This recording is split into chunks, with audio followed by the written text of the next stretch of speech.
Hello, everybody. Welcome to the End Times with Jokes.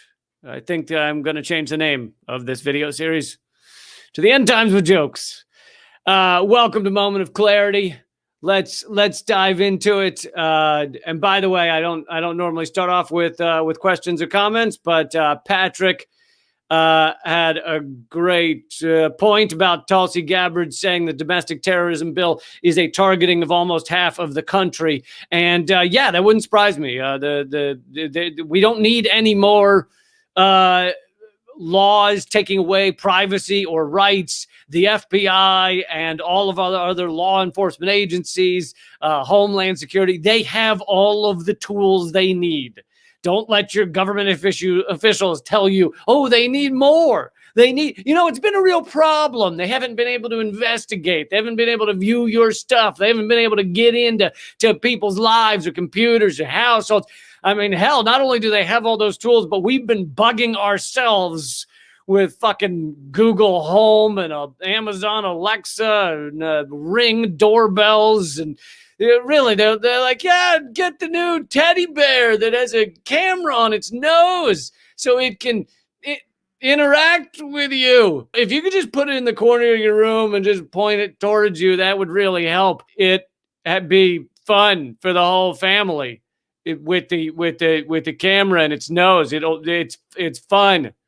That's fun. Yeah, it's kind of like they did with the Ring doorbells. Really, you know what you've been missing in your life is the ability to view someone drop off a package. It's been a serious problem.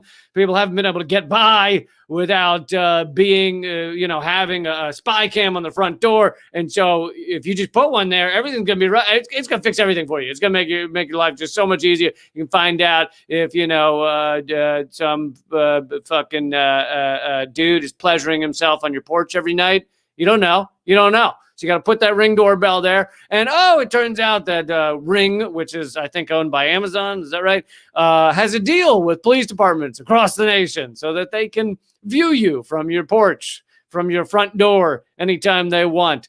But, yeah, you get some good jack-off videos of the guy, the public masturbator. So it's a win-win, really. You help all the police departments spy on you, and you get to watch that guy jack off on your porch. But anyway, great point up there, up top. We don't need any new domestic terror bills that give away more rights. We've given away all the rights. We've given fucking everything away. We've given our ruling elite a dictator's toolkit, and then our liberal media is like, oh my God, he's using the toolkit. Trump is using the toolkit we gave him. Fuck. So yeah, no, they don't need any more rights. So that idea is horrible. Something else I wanted to talk about up top before I got into a larger issue and a New York Times article was the force the executive action, which I've noticed some people are like that idea that Joe Biden actually has the ability to give everyone Medicare for all right now.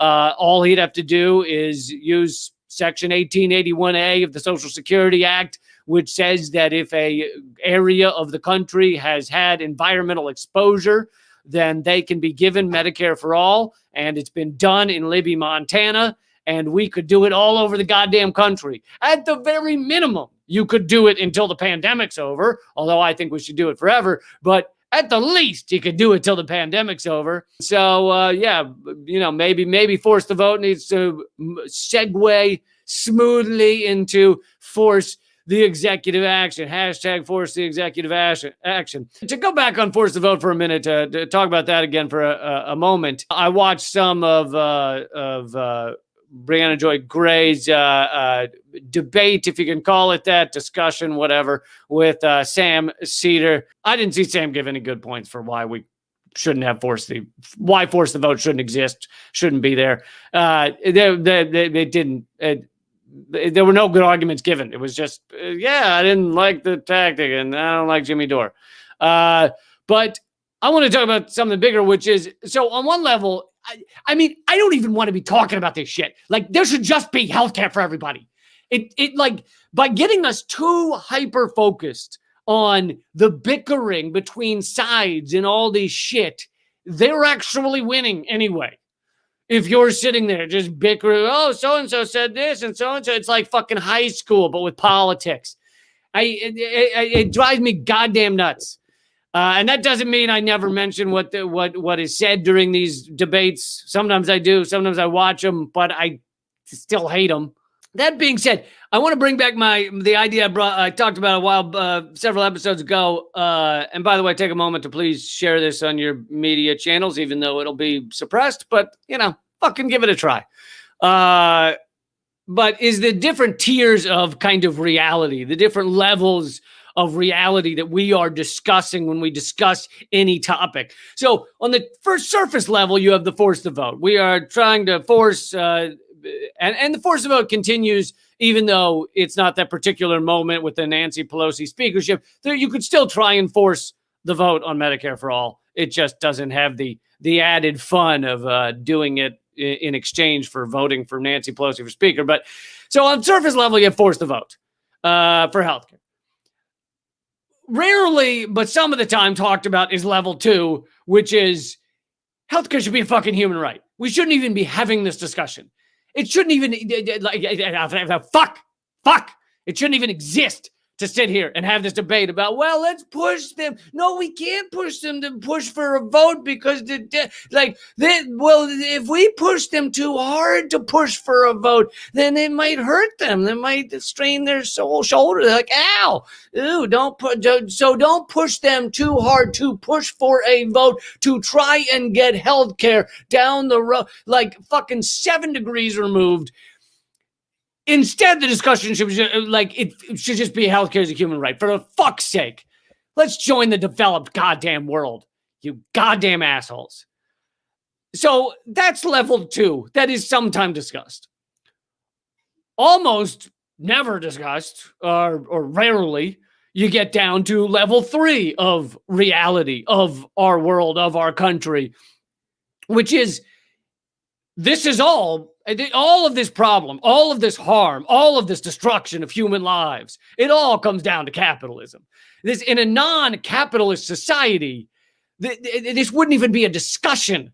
You would just have healthcare. It would just be a thing you get. That would be it.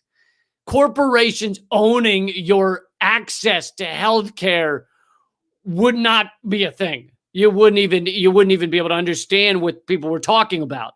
Which really we shouldn't. We shouldn't be able to understand when a corporation says, no, we decide if you get health care. And then even if we give you health care, we're going to give you bills afterwards that are going to make your life a living hell. We shouldn't even be able to process what the fuck they're talking about. So in a non-capitalist society, you wouldn't even have this discussion. Wouldn't even be a debate.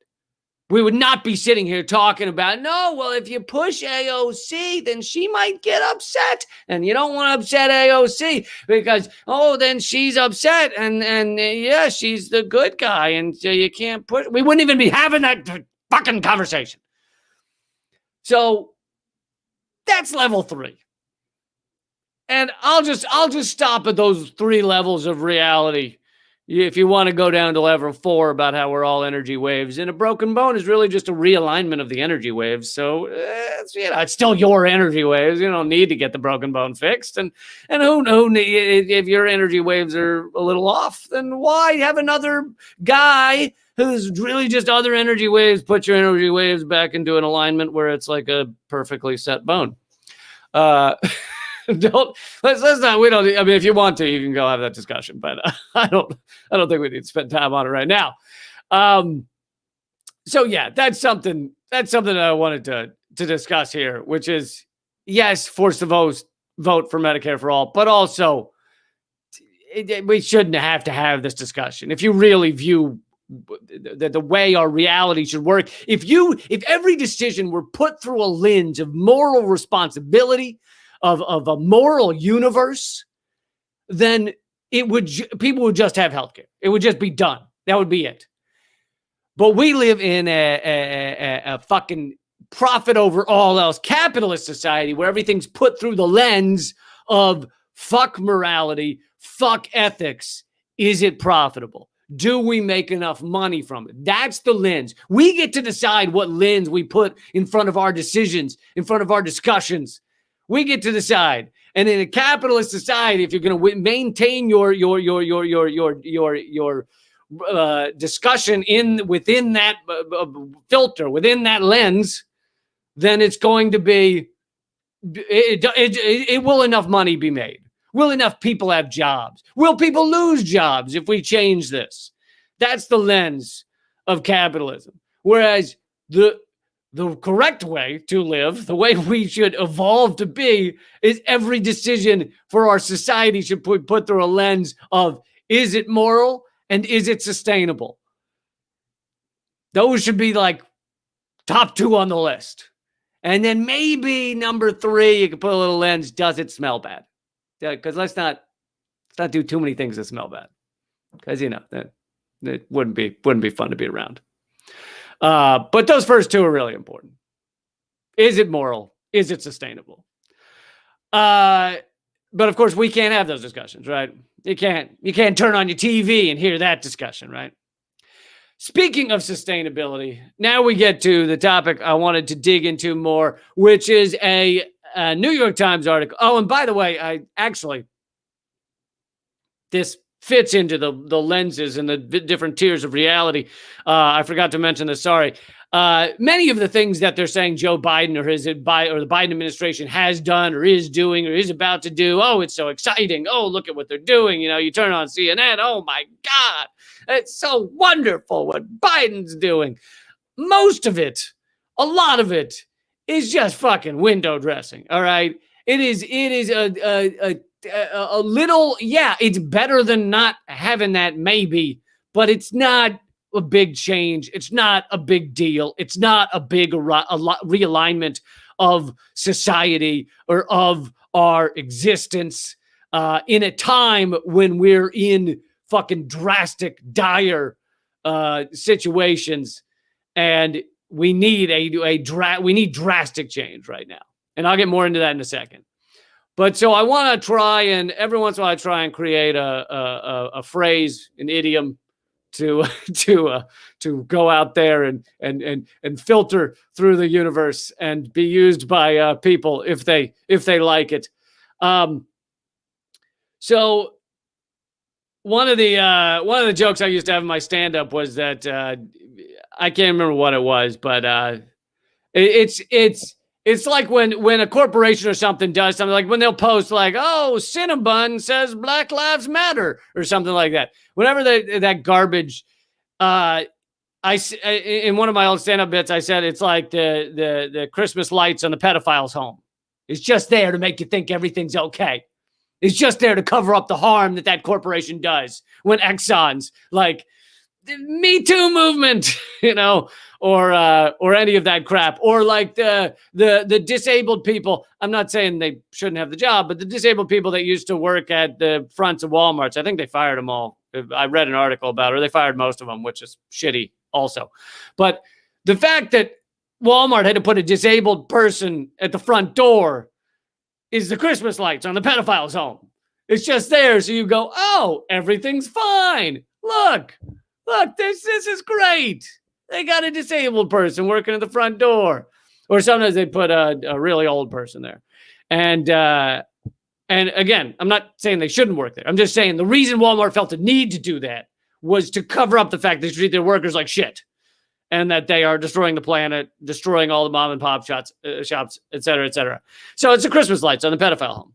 So I think we should start using pedophile Christmas lights as an expression, and we just get to a point where you just knew what it meant. You didn't have to explain it. And the example of that today is that Joe Biden's administration has announced that they are going to follow through on Barack Obama's promise to put Harriet Tubman on the $20 bill. Boom! Real change. Change you're going to believe in. Harriet Tubman on the $20 because Trump held up the Harriet Tubman on 20 because Trump is racist, so he doesn't like to see black people anywhere. And so now Biden has announced, we're doing it. And that is a perfect example of pedophile Christmas lights. Just fucking hold that. Look, despite the fact Joe Biden, created the crime bill that has imprisoned more people of color in this country than fucking anything ever. More people are in prison. More black people are in prison right now than there were slaves when America had slavery. But that's okay because Joe Biden, have put Harriet Tubman on the $20 bill. Pedophile Christmas lights. Okay. That's what that is. Cover up the bodies in the basement, cover up the reality, just point to that. We did it. We got Harriet Tubman on the 20. I'm not even going to, and not to mention, I know last time, that's my new thing to say, not to mention. And then, of course, you mention it. That's the whole point of not to mention. Not to mention that I assume Harriet Tubman would find it despicable and disgusting to be on the $20 bill on the representation of our profit over people, over human beings.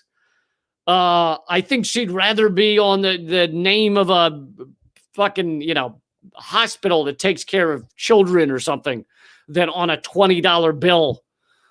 Like, who's to say that she would find any kind of thrill or excitement or pride out of being a representation of our capitalist system, of our profit as our Lord? I mean, it fucking says, "In God we trust," on the goddamn dollar.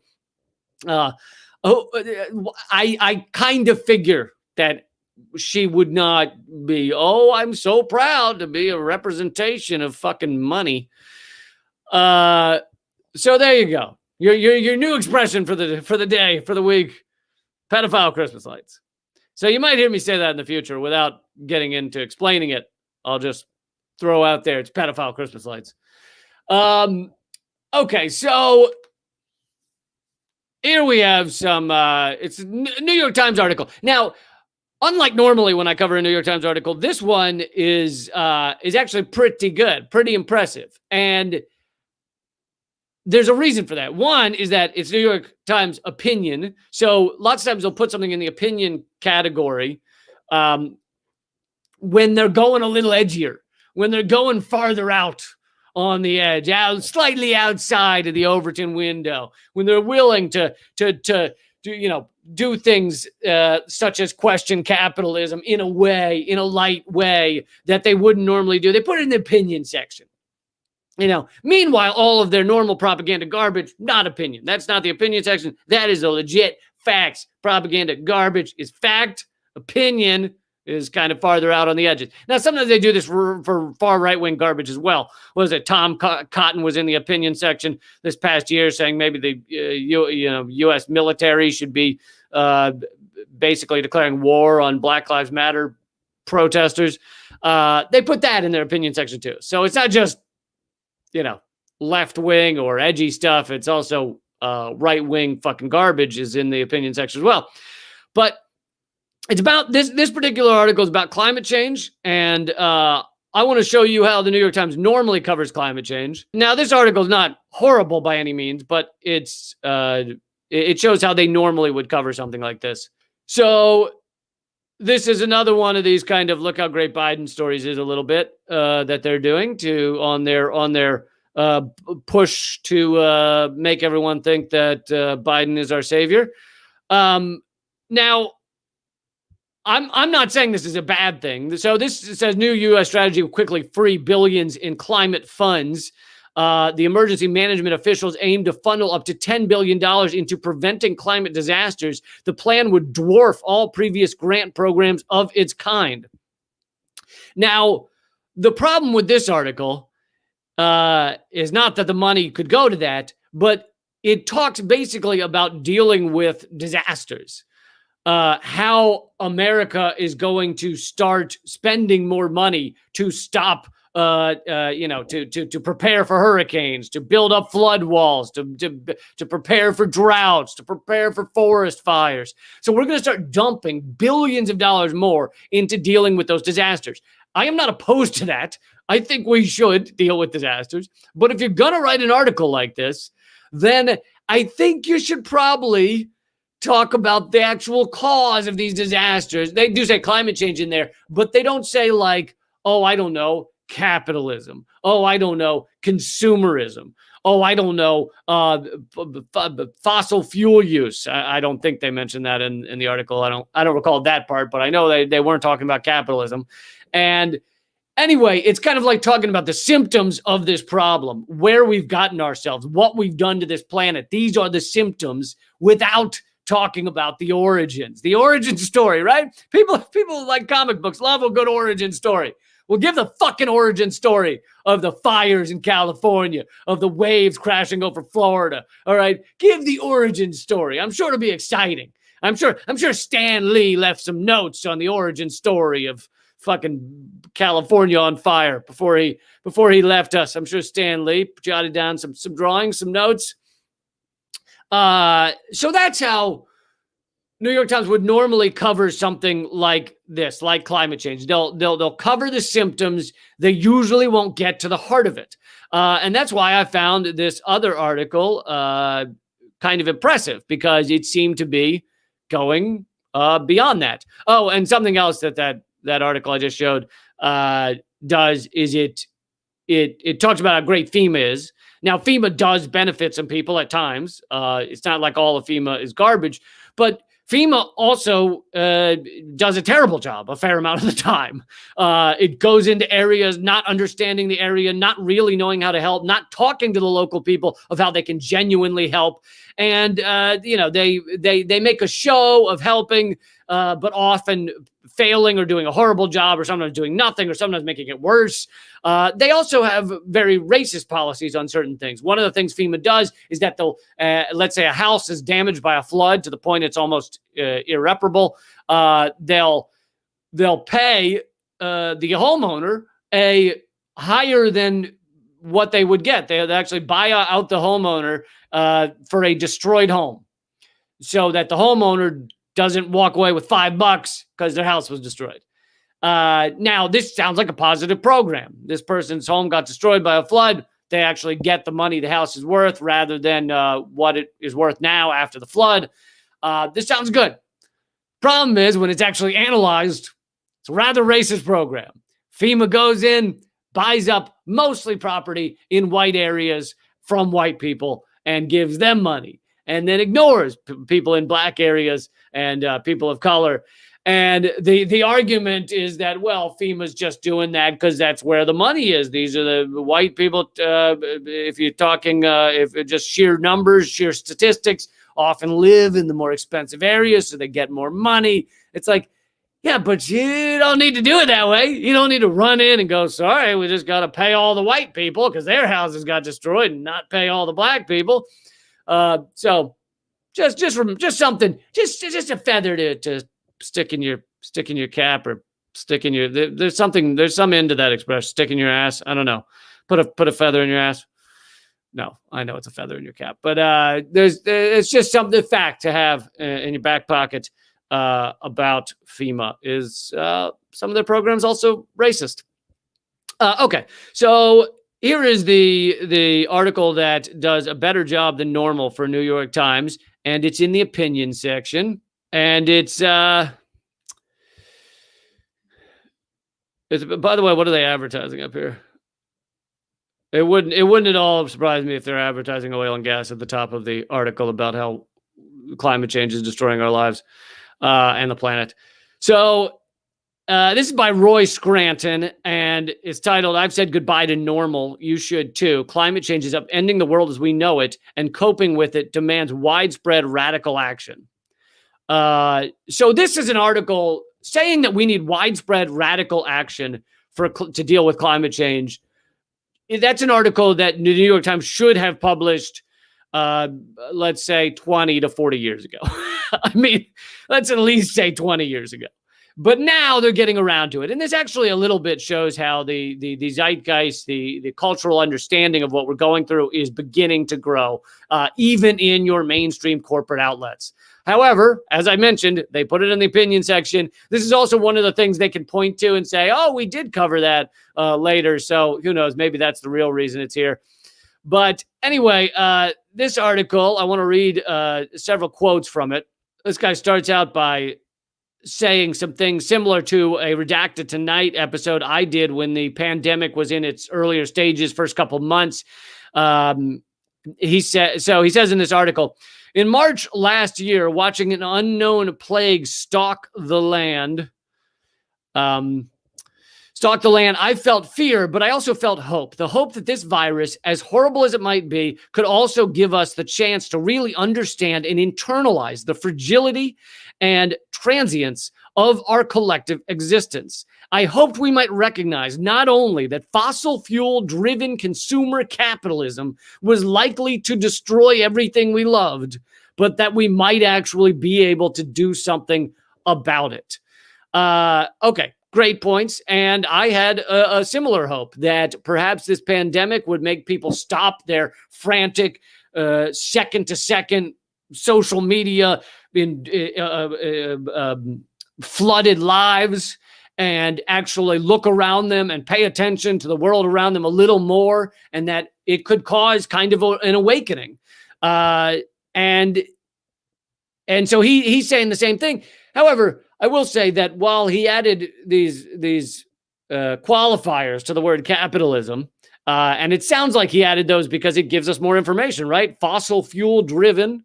Okay, he's criticizing fossil fuels. That's good to hear. Even that's a shift, right? From 10 years ago, you still, I don't, now maybe they also have Exxon, Chevron ads in New York Times, but 10 years ago, it's like half the pages of New York Times were Exxon and Chevron ads. So, when we do die, when we do go extinct, in about 5-6 years from now, let's remember to blame New York Times, because they were still doing fossil fuel propaganda. Maybe they still are. I don't read all their articles. I don't know if they're still doing that shit, but they were doing it as of a few years ago. But so he adds these qualifiers: fossil fuel driven consumer capitalism. And also, I like that he's criticizing consumerism. That's great. Good for this guy. However, by adding those qualifiers, it also gives a little cover to capitalism, right? Oh, he's saying if we stopped the kind of rabid consumerism, and if we stopped the fossil fuel part of capitalism, then we could have just really good capitalism. And so on one hand, I give him credit for criticizing capitalism. I think that's rare in your mainstream outlets and your corporate outlets.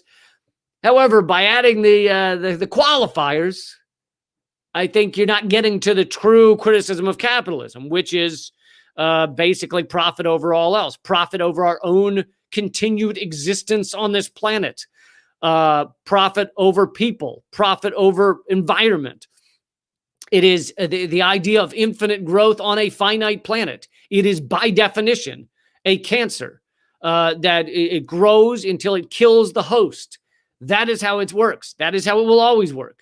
You can slow it down by putting these regulations on capitalism, but you'll never fully stop it to the point that it doesn't eventually grow large enough to rip those restraints off, to rip those regulations off, and then continue its destruction, extraction of anything profitable in this world.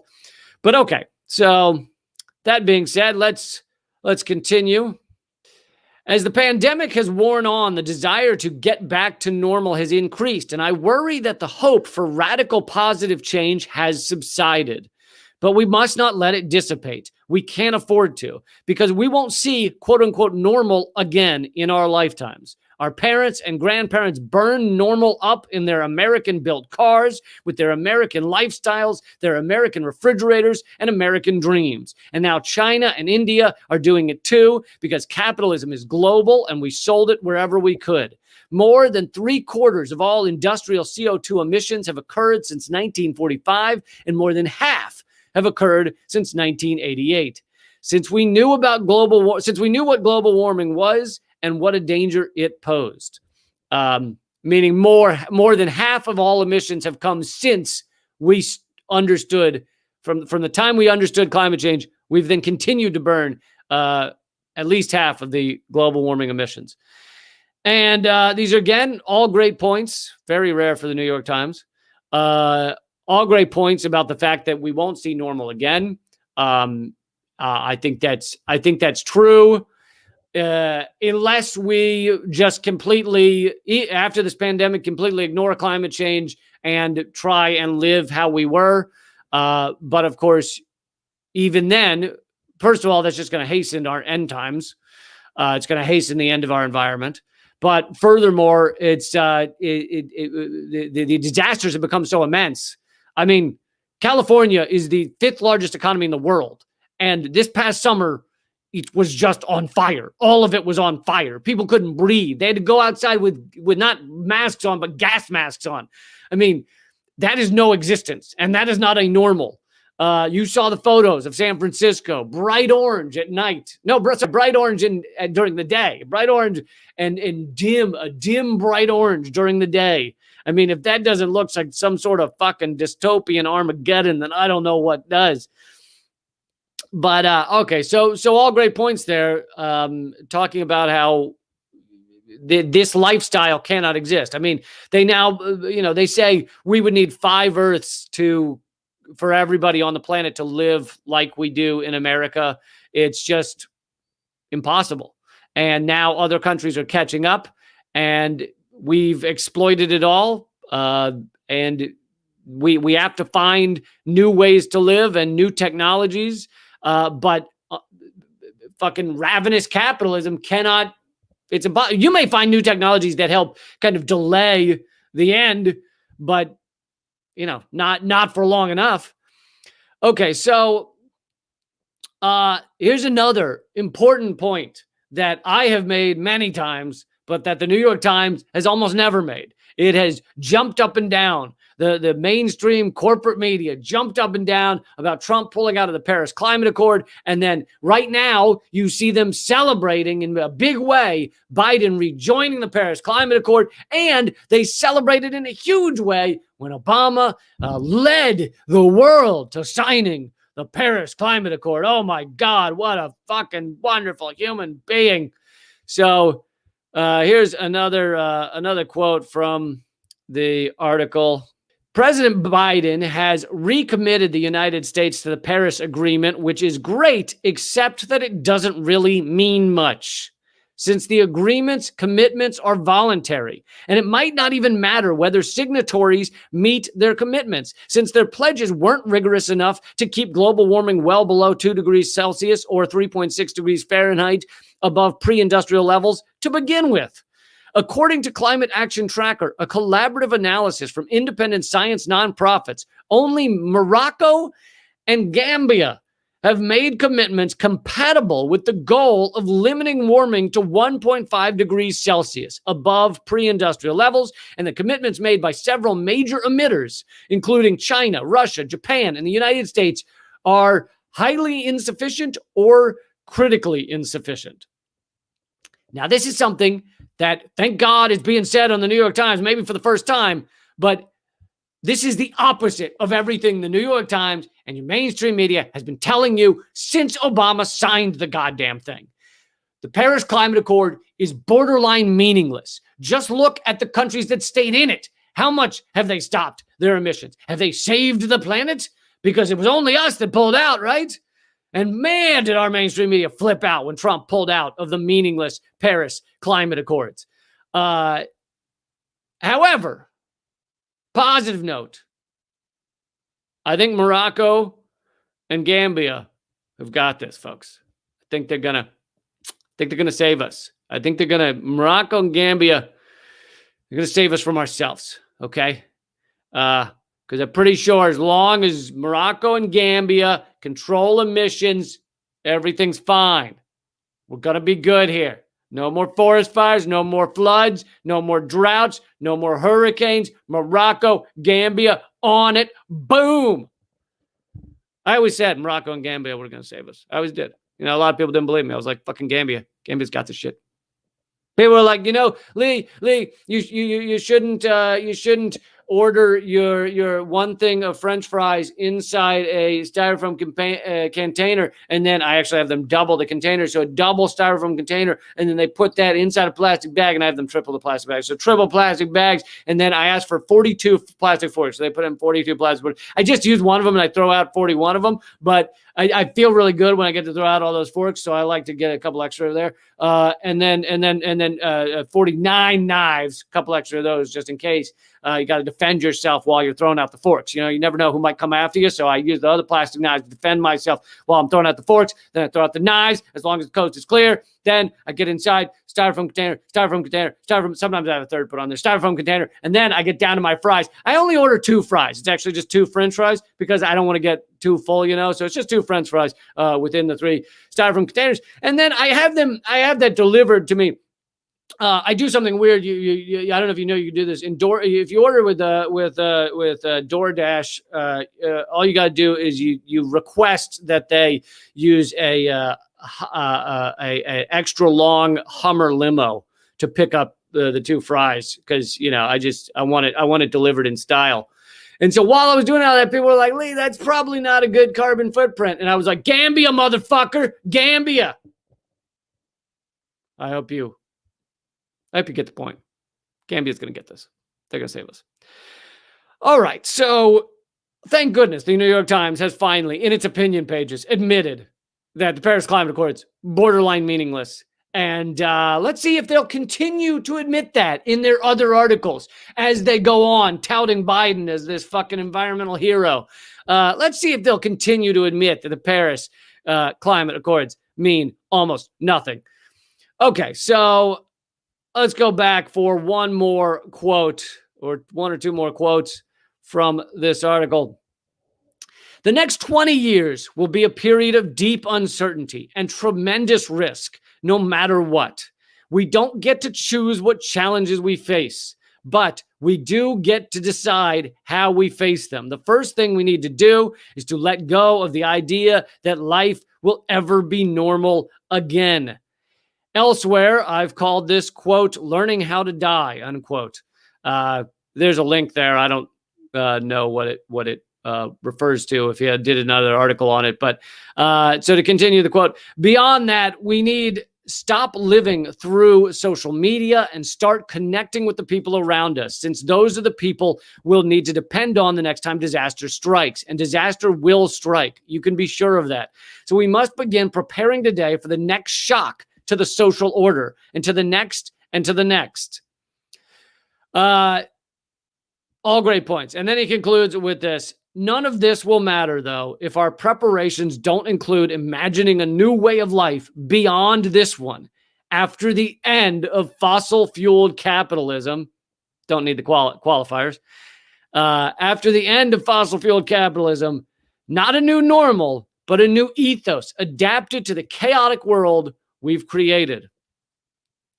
So there's 2 key points in that quote. One is that climate change is climate chaos. It's already here. It's not something in the future. It is fucking here. Places are in drought. Places are seeing their wildlife die off. Places are on fire. There's floods. There's hurricanes. It's here. And we need to prepare by getting in touch with our communities, understanding how to deal with these things, talking with people, knowing people, checking in on people. A good example of this was a heat wave. I don't think it was this summer. I think it was probably last summer I read about this. Heat wave in Chicago. So a lot of places have heat waves, right? 2020 was the hottest year ever. It tied 2016, but both of the hottest years ever were in the past 5 years, which, what does that tell you? But heat wave in Chicago, and a fair number of people in Chicago don't have air conditioning, especially more poor people. And people were dying. Heat waves were literally just killing people. But they found afterwards that the Black community had far fewer deaths than other communities. And this had to do with the community knowing each other. This had to do with often poorer communities and various communities that are more in touch with who lives next door and are less transient. They're not moving every year to a new skyrise apartment. And so these communities knew who was elderly in their neighborhood and needed to be checked on in a heat wave. who it was that lived alone and likely wouldn't be able to take care of themselves. And let's be honest, a lot of older people are proud. I'm probably going to be one of those idiots who will sit there and just die rather than call someone up. And so it came down to whether the community knew, hey, so-and-so is 85, 90 years old, and there's a heat wave right now, and they live alone. I wonder how they're doing. And that's the type of thing we all need to be getting better at. I include myself. We all need to be getting better at this, getting in touch as a community. And so that's step one of that quote. The second part was about moving beyond capitalism. Now, he calls it fossil-fueled capitalism, but I think capitalism in general is the problem. You could switch from fossil fuels and it would help us a great fucking deal with climate change, but it's not going to stop environmental destruction. It's not going to stop environmental collapse. The plastics are filling the oceans. We're breathing microplastics. We're cutting down all the trees. So even without fossil fuels, you still need to stop capitalism. It's still infinite growth on a finite planet. And so this guy is Ray Scranton, or whatever his name was, is saying we need to make the preparations for imagining a new way of life, a time beyond this. And I think that's absolutely true. We cannot sit here thinking that Biden's going to save us, thinking that capitalism's going to save us, thinking we're going to buy our way out of these problems. We've got to start imagining the new systems. And capitalism, but really the corporations that are the winners of capitalism, the richest of the rich, and by the corporations, I mean the boards, the fucking multimillionaire or billionaire people that run the corporations, because corporations are basically a totalitarian structure. We don't have democracy in the workplace, except in very few examples. They will do everything they can to fight against this. This is why that we're in 2021, and this is one of the few criticisms, one of the few downright, we are fucked, we got to deal with this criticism of capitalism I've ever seen in the New York Times. And I mean, and if you look at CNN and MSNBC, they don't know the word capitalism. You can't say capitalism on MSNBC without a fucking a thing comes down, a hood comes down, black bag comes down over your head and cinches, and then the person is they put the guests on rolly chairs, so after they've cinched the black bag over their head, they can just slowly roll them out while Chuck Todd goes, yeah, wasn't that guy funny? And they can just roll them out and then dump them into a pit titled "People Who Mentioned Capitalism" on MSNBC. So yeah, the reason that we've gone this long without a true discussion about this is because they own the systems, they own the media. So that's why I'm so fucking depressed. Depressed. I'm depressed by the world, but I'm suppressed. I guess I'm depressed on YouTube. You could say that. That's why I'm so suppressed. And so many others are that try and talk about these things. The outlets, the news outlets that are doing good coverage of this type of thing. Popular Resistance, for example, heavily suppressed. So they will do anything to defend their profit over all else system. They will do anything. And it's up to all of us. And we need to be like a fucking line of warriors talking about evolving past capitalism, so that each time they take one down, the next one steps up. That's the only way we're going to see true change. All right, I got to get out of here, but thank you guys. Please share this. I do these every single weekday, except sometimes. And check out my two podcasts, Common Censored, Government Secrets, TV shows called Redacted Tonight. It's all at leecamp.com. Thank you guys for joining me. Keep fighting.